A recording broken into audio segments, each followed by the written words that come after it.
The Thomas Frank era at Spurs begins now. Tottenham Hotspur have appointed Thomas Frank as their new head coach. Despite Ange Postecoglou bringing them silverware for the first time in decades, it was time to pass on the baton. That night in Spain felt like the start of something special, but football moves fast. Despite the European glory, Spurs' domestic form was all over the place. They had become the Robin Hood of the Premier League, take points from the big teams and give it to the weaker teams. So while Thomas Frank's appointment might seem strange, there were legitimate reasons for a change. And this isn't just a good appointment, it could be the beginning of something even better. Because while Thomas Frank might not be a flashy name, while he might not have a stacked trophy cabinet or global fame, what he does bring is stability. He quietly built one of the smartest and most overachieving clubs in England with Brentford. You look what Thomas Frank has done over the course of 7 highly successful years at Brentford, you can understand why Tottenham would be interested. Frank initially joined Brentford in December of 2016 as an assistant coach. And asked me if I wanted to be an assistant head coach for Dean Smith,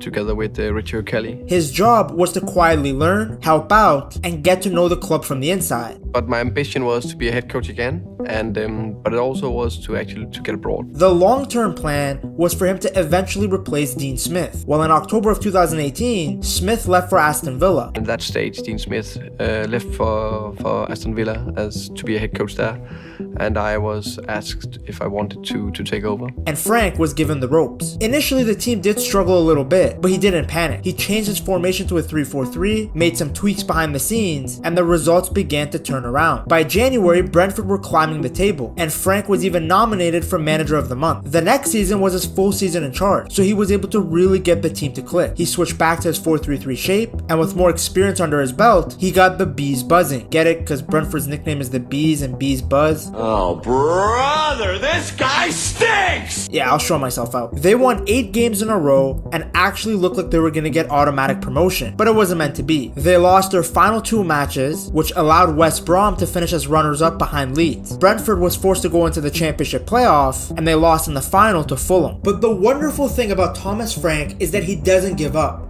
He kept pushing to be better. By the end of October 2020, Thomas Frank had reached a big milestone, 100 matches in charge of Brentford. And it wasn't just about the total number. At that point, he had the highest win percentage of any Brentford manager who had coached that many games. So he wasn't just doing well, he was literally making history. That season, something special was happening. Brentford went on a 21-game unbeaten run in the league. In December alone, they won all 5 of their matches, and Frank was named the Championship Manager of the Month. The team was flying. They also made it to the semifinals of the EFL Cup, the first time in Brentford's entire history. Then in the league, they finished 3rd place once again, just like the season before. But this time, they weren't going to fall short. In the Championship playoff semi-final, Brentford took on Bournemouth. They actually lost the first leg 1-0 and found themselves down 2-0 on aggregate just 5 minutes into the second leg. But this is the beauty of a Thomas Frank team. They don't go down without a fight. That Bournemouth game, the second playoff semi-final.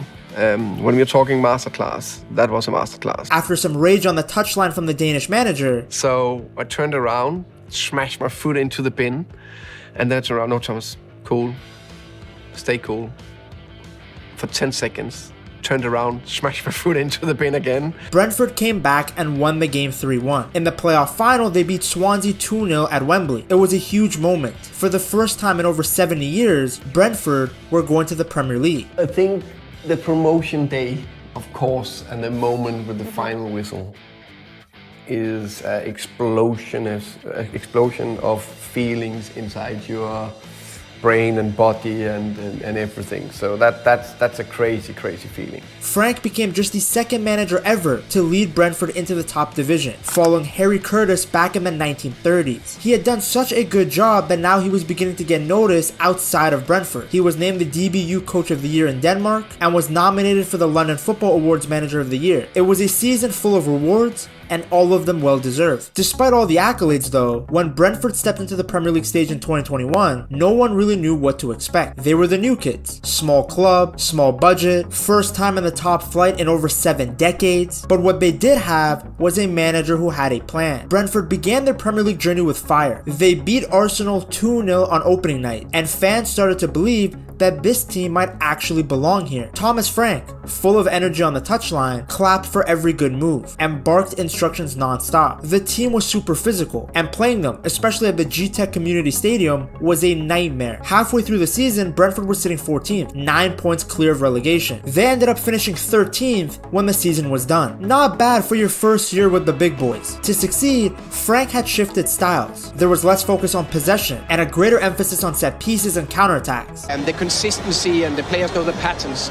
But of course I'm aware that we need to be flexible sometimes. They really worked on scoring from any dead ball situation, whether it was a corner, free kick, or even a throw-in. Brentford had 10% less possession per match compared to their previous season in the championship. But the change in style worked. Brentford weren't flashy anymore, but they were smart. And more importantly, they were hard to beat. The mindset we have is that we go into every game and believe we can win.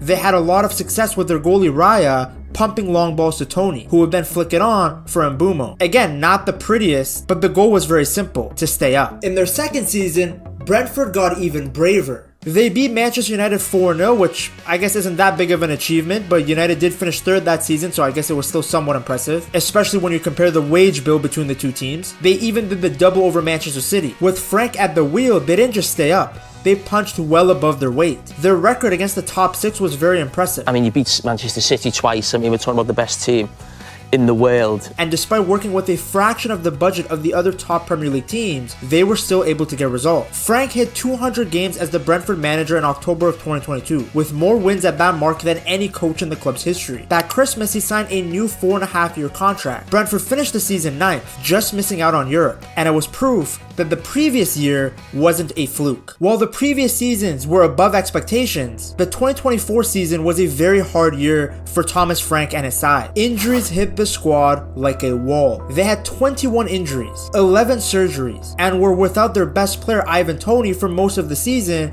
due to a betting ban. Yet still, Thomas Frank stayed calm. He never panicked. He never made excuses. He simply adjusted, gave chances to other players, and made sure that the team fought every week. Brentford ended up being safe with 4 games left to play. They finished 16th, but were 13 points clear of the drop. In many ways, surviving that season might have been one of the biggest achievements in Thomas Frank's managerial career. Going into the 2025 season, and what would become his final season at Brentford, Thomas Frank had one goal: to push his side towards the top half. Despite a smaller squad and more competition than ever, Brentford stayed in the race for a European place until the final weeks. Frank was nominated once again for the Premier League Manager of the Season. Very good season in some ways, fantastic season. I think we can be that positive. They finished 10th, capping off 4 full seasons in the Premier League with final positions of 13th, 9th, 16th, and 10th. That level of consistency with one of the league's lowest budgets is nothing short of remarkable. Thomas Frank had turned Brentford into the giant killers. They were always ready for a fight, and now he brings that same spirit to Tottenham. When Levy saw that Thomas Frank was overachieving so much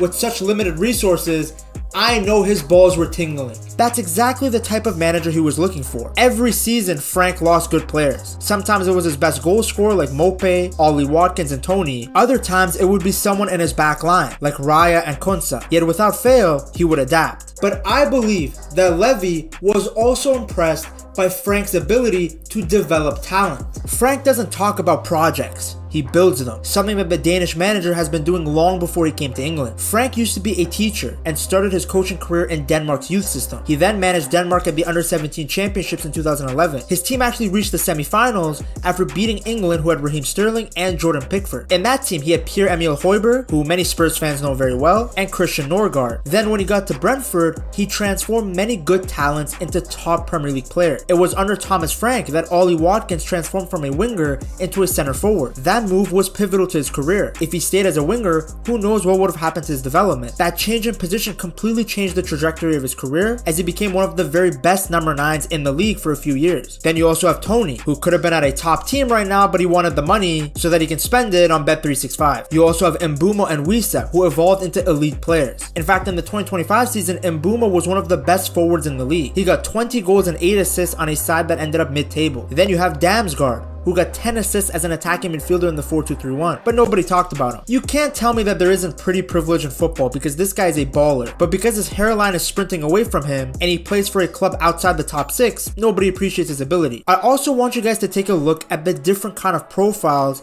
of players that have succeeded under the Danish manager. Mope, Toney, and Mbumo are all different types of forwards. yet each of them were successful under Thomas Frank. He is a master of working with the tools available to him. Frank's flexibility is one of the biggest reasons why he has been able to get the best out of these players and why Brentford continued to overachieve. Not being able to make changes on the fly was an area of Ange's game that was heavily criticized. He always stuck with the 4-3-3 and rarely changed the style of play. Now, funny enough, Spurs won the Europa League final playing the opposite of Ange ball, but before that you already knew how Ange's side was going to play before the match was even kicked off. But that's not an issue for Thomas Frank. In his first few years in the Premier League, he switched between a 3-5-2 system and a 4-3-3. It was a 3-back but with aggressive wingbacks, so that the team would morph into a 5-back out of possession. Thomas Frank was moving like me in FIFA 14. The system worked, especially against teams that wanted to dominate possession like Man City, Liverpool, and Arsenal. I mean, that's it. It's not a secret. You play two systems, normally a back four, but when you're playing into the so-called top six or some of the bigger teams, you go to a back three. For example, their left wingback, Rico Henry, pushed forward and created multiple goal-scoring opportunities in their 2-1 win over City at the Etihad in November of 2022. He adjusts his setup to exploit the opponent's weakness, something that, to be honest, Ange never really tried. Because again, think about it. Brentford got promotion to the Premier League through a possession style of play. They were in the top 5 for possession in each of Frank's 2 full seasons in charge in the Championship. His team also scored more goals than every other team in those campaigns. Especially here in the Championship where we were the dominant side. I think that 2 years in a row we scored the most goals in the Championship and were one of the most dominated, most attacking teams there.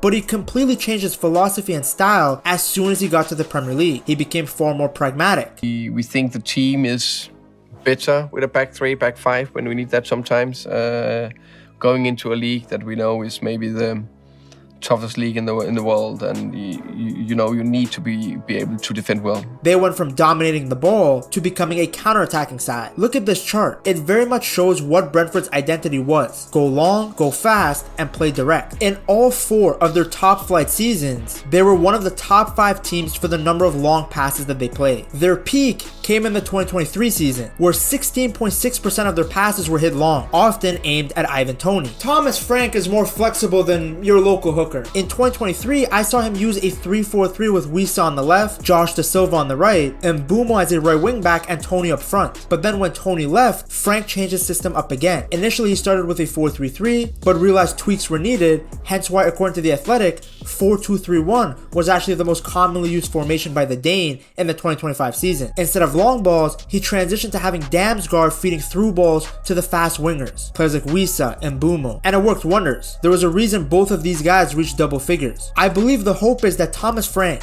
can use his track record of developing talent to help the young stars of Spurs. Players like Berival, Archie Gray, and Mikey Moore can take the same leaps that we saw taken by Mbeumo, Wissa, and Toney. I can see him sticking with his 4-2-3-1 system and using Maddison where he was using Damsgaard. Maddison can offer an even higher level of technical quality and creativity in that position. Kulusevski works in that role too, but I could see Thomas Frank wanting to use the Swede's power more on the wing than through the middle. Then of course up top, Solanke is a great 9. He can play with his back to goal, but can also offer a threat in behind. He's not as dominant in the air as Toney was, but he arguably offers better technical play. Then for the double pivot, he has a wide range of players that he can choose from, between Bentancur, Bissouma, and Sarr. With this current roster, I doubt he uses a 3-back, and since Tottenham has more quality than his Brentford side, I don't see why he would want to. Although I do think Pedro Porro would cook as a right wing back. I personally think we are going to see a shift back to the way his Brentford team played in the Championship, because when you look at this chart right here, you can see that over time,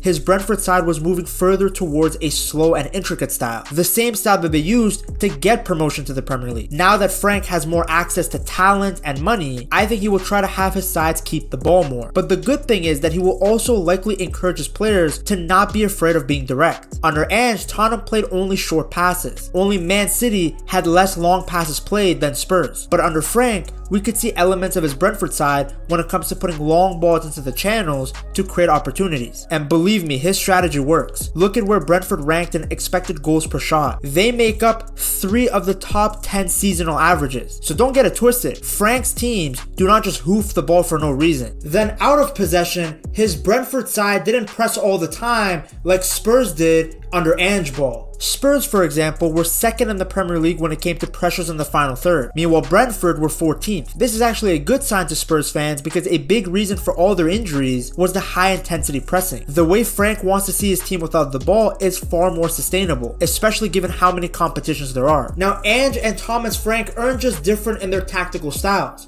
They also have very different personas. Thomas Frank is full of energy on the sidelines. He's not the kind of coach who just stands and watches. He shouts instructions, waves his arms, and claps when his team breaks through an opponent's press. He's always in motion, talking to his assistants, pointing things out, and sometimes even pulling out a tactics board during breaks to show his players exactly what he wants. Ange was more composed and relaxed. Only when he was completely livid would you see him being animated on the touchline. Frank also prepares for every match in detail. Reportedly, he even planned his substitutions before the game started. And in that plan A, I got 5 subs planned. But while he's very tactical, he also has that fire in him. In a match against Wolves in January of 2022, Frank was so upset after the final whistle that he confronted João Moutinho and Ruben Neves. The ref gave him a yellow, and Frank simply said, "You may as well show me the second yellow," and he got sent off. But despite these fiery moments, he's usually pretty calm after a loss. He stays composed and thoughtful, unlike Ange, who at times let his frustration turn into drama. When Brentford won, Frank would reportedly enjoy a glass of red wine, and no matter what happened, win or lose, he had one rule: the team gets 24 hours to feel the emotion. Then after that, it's back to work. Although I don't know if he can keep up this rule with how many games Spurs are playing.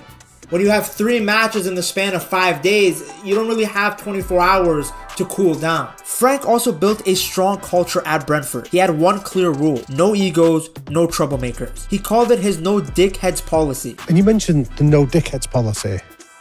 What is a dickhead? A dickhead is, what you can say, it's difficult to explain, but definitely a person that don't care about his teammates or staff members. For him, a player's personality mattered just as much as their skills. That balance of belief and respect was the heart of his leadership. Now, the biggest question with Thomas Frank is whether he can handle the pressure and attention that comes with managing a big club like Tottenham. The season will be very busy. Spurs have qualified for the Champions League, which means that they'll be playing a lot more games. In fact, in the 2025 season, Spurs played 17 more matches than Brentford. On top of that, Frank has never managed in a major European competition before. The only experience he has is a few early qualifying games with Brøndby, so this will be a big step up for him. His coaching style worked wonders at Brentford, but at Spurs, it might need some changes to keep up with the higher expectations and busier schedule. The good thing is, he has a player like Kulusevski in his team. To see just how underrated the Swede is, you have to check out this video right here.